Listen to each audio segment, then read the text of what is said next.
Welcome back to the Technology Risk Podcast. Great to be back. Today we're looking at something, well, a bit paradoxical, actually.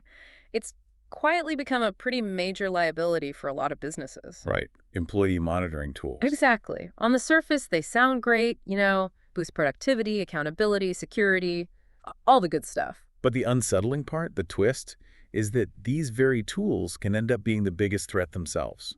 They're meant to protect, but sometimes. Yeah, it's a real cybersecurity irony, isn't it? And we saw a huge example recently. Yeah, that massive incident. Over 21 million live screenshots from workplace monitoring software just exposed out there. 21 million. It's hard to even wrap your head around that number. It really is. Ugh. Think about what's in those screenshots. Daily digital life, personal stuff, work stuff, all leaked because of, frankly, poor cloud security setups. Basic errors, really. And it's not a niche problem either. Gartner says, 72% of companies are using some kind of employee monitoring now? 72%. So that risk exposure we just talked about, it's potentially massive. It's spread across a huge chunk of the corporate world. So today, our mission is to really unpack how these tools, the ones meant for oversight, actually become such big security holes. And, more importantly, give you some clear, practical guidance. Yeah. How can you deploy this tech safely? How do you avoid those huge privacy breaches, the data leaks? Yeah, how do you get the benefits without the catastrophic downside? So whether you're leading a company, working in IT security, or just curious about the tech shaping your workday, stick around. Definitely. And before we dive in, maybe a good time to remind everyone. Oh, right. Make sure you subscribe to the Technology Risk Podcast. We're on Spotify, Apple Podcasts, wherever you get your podcasts. Don't miss out. Okay, so let's start at the beginning. These tools are supposed to be watchdogs. Yeah. How does the watchdog, turn on the house? Where do the first cracks appear? It often starts somewhere pretty mundane, doesn't it? Like how the data is stored. Exactly. Insecure data storage practices. That's often ground zero. The risk here is huge because these tools, they're hoovering up incredibly sensitive info. Everything, right? Keystrokes, what apps you use. And screenshots. Continuous streams of screenshots sometimes. Now, if all that data, usually sitting in the cloud, isn't locked down tight, it flips from being an asset to a massive liability. Instantly. Like that 21 million screenshot leak you mentioned. That wasn't some super complex hack, was it? No, not at all. It was fundamentally flawed cloud security configurations, simple mistakes, but with enormous consequences. Think exposed S3 buckets, maybe databases holding screenshots that weren't patched, or even just default settings left wide open. So it's not just bad security in general. It's failing to secure the specific kind of data these tools collect, this continuous, detailed stuff. Precisely. That data's unique profile adds a layer of complexity. And, IBM found that 60% of cloud breaches come from these kinds of misconfigurations. Apply that to monitoring tools, and you see the scale of the problem. 60%. Wow. And it's not just storage. There's another big one. Just collecting too much data in the first place. Overcollection. So grabbing more than you actually need. Yeah. Companies often monitor more broadly than necessary for their stated goals, and doing that just amplifies the privacy risks, the legal risks, everything. Can you give an example? Something concrete? Sure. There was an HR software company, and they inadvertently recorded employee bank details, personal communications too, stuff completely unrelated to work performance. Wow, bank details. Yeah, the result. Predictable, really.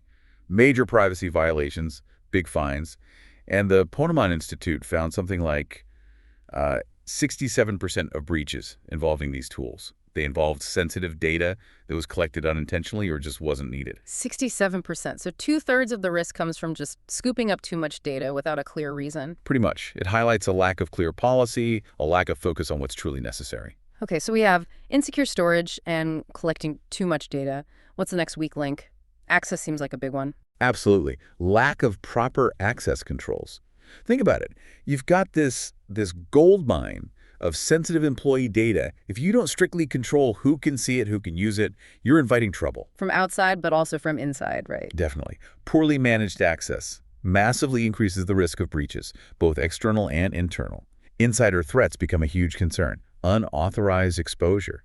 It's not just about if someone has access, but how much access. Is it granular, least privilege, or is it wide open? Like that financial institution case, where someone inside used monitoring data for insider trading. Exactly. That wasn't an outside hacker. It was an insider with too much access, seeing things they shouldn't have. In Verizon's data breach report, It links 58% of insider breaches to weak access controls on this kind of sensitive monitoring data. 58%. So locking the front door isn't enough if the internal doors are wide open. You got it. So those three things, insecure storage, overcollection, weak access controls, they really form this dangerous combination. That's how these helpful tools can become serious liabilities. Okay, we've laid out the vulnerabilities pretty clearly, but knowing how it breaks is one thing. The real pain comes from the fallout, right? What actually happens when this digital oversight fails so spectacularly? Yeah, the consequences can be severe. Let's start with the most direct impact. Major privacy breaches. The stuff that hits employees hardest. Exactly. When these systems fail, you're talking about exposing highly sensitive personal employee data. It's not just a technical issue, it's a deep violation of privacy. That 21 million screenshot leak again? It wasn't just work documents, it was personal finances, private chats. Deeply private details, stuff that should never ever be public. It crosses a serious line. And Cybersecurity Ventures noted that breaches from monitoring tools expose sensitive employee data 40% more often than other kinds of cyber incidents. That suggests these tools carry a unique, elevated risk profile. They absolutely do. And beyond the personal privacy disaster, there are the legal and regulatory hammers that come down on the company. Ah, yes, the GDPRs and CCPAs of the world. Precisely. Breaches involving employee monitoring data can trigger massive regulatory fines and serious legal action under those privacy laws. We're not talking small change here. I remember that software company hit with over $5 million in GDPR fines for leaked monitoring data. That's not just a speeding ticket. That can cripple a business. It really can. And Deloitte found that 50% of monitoring-related data breaches lead to legal or regulatory penalties. So the financial hit can be swift and brutal. But it's not just money, is it? There's a cost that's maybe harder to quantify, but just as damaging. I mean, reputation and trust. Yeah, reputational damage and losing the trust of your own employees. Oh, absolutely critical. When these breaches go public, the damage to a company's reputation can be devastating. Imagine being known as the company that exposed its employees' private lives. We saw that with the tech firm, right? Huge reputational hit, employee protests even, after private chats were leaked by their own monitoring software. That kind of incident just guts employee trust. And PwC found 70% of employees say their trust drops significantly after a privacy breach involving intrusive monitoring. 70%. And when trust goes, morale tanks, productivity suffers, people leave. It's a downward spiral. It's incredibly hard to recover from that kind of internal damage. Which brings us back to that core irony. These tools, bought to increase oversight, enhance security, they end up being the source of massive vulnerabilities. It's like installing a state-of-the-art alarm system that accidentally unlocks all your doors. That's a good way to put it. The irony is baked into the disconnect. Companies deploy these systems for accountability, but often fail to account for the system's own potential as a major privacy and security threat. And that Forrester stat is telling 55% of companies using these tools don't fully consider the cybersecurity risks during deployment. 55%. It's staggering. They're missing a fundamental risk assessment step right when it matters most. Which leads straight into the ethical minefield and the impact on morale. Constantly feeling watched, spied on, that can't be good for anyone. It's deeply corrosive. Excessive or poorly implemented monitoring raises huge ethical red flags, and it absolutely tanks employee morale. It can feel dehumanizing, stripping away autonomy. And ironically, that often kills productivity and engagement, the very things the tools were supposed to boost. Exactly. Like that consulting firm example, they saw serious employee turnover and morale collapse when their intrusive monitoring practices became known. Ethics here isn't just abstract. It has a direct negative impact on people and performance. So you get this vicious cycle. Monitor to boost productivity, do it badly, destroy morale, and productivity crashes. Anyway, how do companies break that cycle? How do they do this right? Okay, so best practices. Yeah. Step one, and this is maybe the most crucial, clearly define your data collection policies. Be specific about what you collect and why. Precisely. Clear guidelines. What data should be collected? Just as important. What data should not be collected? Minimize the risk up front. It's about privacy by design. I know a tech company that did this really well. They told employees exactly what data was gathered, why, and crucially, how it was secured. That transparency built a lot of trust. That's the ideal. Step two, prioritize strong security and encryption right from the start. Non-negotiable, basically. Absolutely. Yeah. Robust encryption, both for data moving and data stored. Plus, tight cloud security practices, they have to be baked in. IBM's data shows companies that do this well has 70% fewer breaches. 70% fewer. That's huge. That's a massive risk reduction right there. It really is. Okay, step 3. Strict access controls and audits. Once you have the data, you need to control who sees it. Only the right people for the right reason. Exactly. Least privilege principle. Yeah. Limit access, and then you need to audit who's accessing what and when. Regularly. Helps catch insider threats or misuse. Like that financial services firm that cut down insider breaches by being really rigorous with access controls and doing regular audits. That's a perfect example. Verifiable chain of custody for sensitive info. And things change, right? Threats evolve, rules change. So step 4 must be about staying current. You got it. Regular review and update your policies. You can't just set this stuff up and walk away. Oh, set it and forget doesn't work here. Definitely not. Continuous assessment keeps you aligned with current threats and compliance needs. Deloitte found organizations that do regular policy reviews have 60% fewer compliance issues. It prevents so many problems down the road. 60% fewer compliance headaches. Worth the effort. Okay, final step. Seems like it comes back to people. It does. Step 5. Foster transparency and employee trust.